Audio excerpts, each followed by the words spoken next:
144,000 are in the book of Revelation? Okay, so Betty from Michigan, thank you for the question.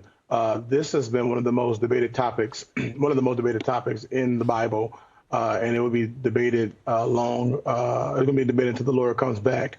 I'm going to take my cue from Revelations, since you mentioned Revelations 14:3. It talks about these men that are virgins that are abstained from women.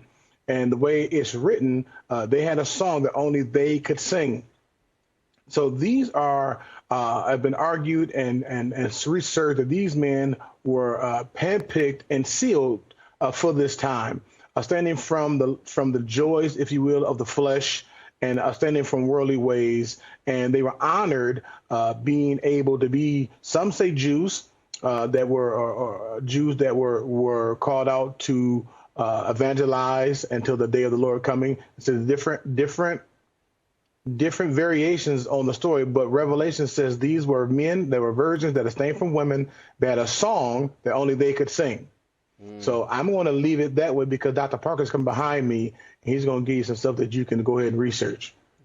Yes, Pastor Parker, you're not in Michigan, but I still think you'll have a good answer to this question. And that question is, can you explain who the 144,000 are in Revelation?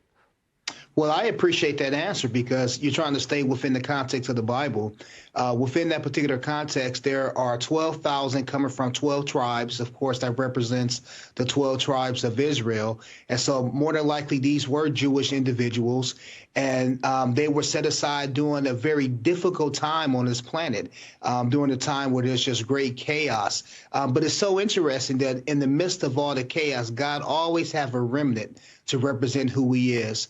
And so I think what we see in the 144,000 is we see those that have been set apart to be a remnant to represent the Lord during a time of great chaos on this planet.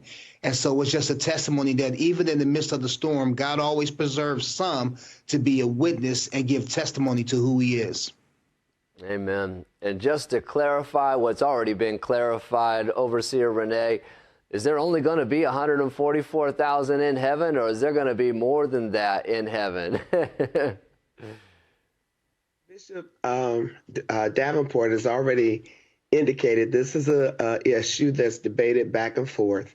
But if you look at Revelations chapter 7, it talks about the 144,000, and it says that it is 12,000. It talks about 144,000 being sealed, 144,000 Jews being sealed, and it's 12,000 from each of the 12 tribes. So 12 times 12 is 144, and that's where we get that from. But they're not the only ones that we're going to see. The Bible also talks about, John also talks about, and I saw a number that no man can number. And so the common belief is that we, non-Jews, are in that number that no man can number. Amen. I'm so glad God doesn't have a cutoff, and I don't have to compete for my spot in heaven. I just get to invite the blood. I love that.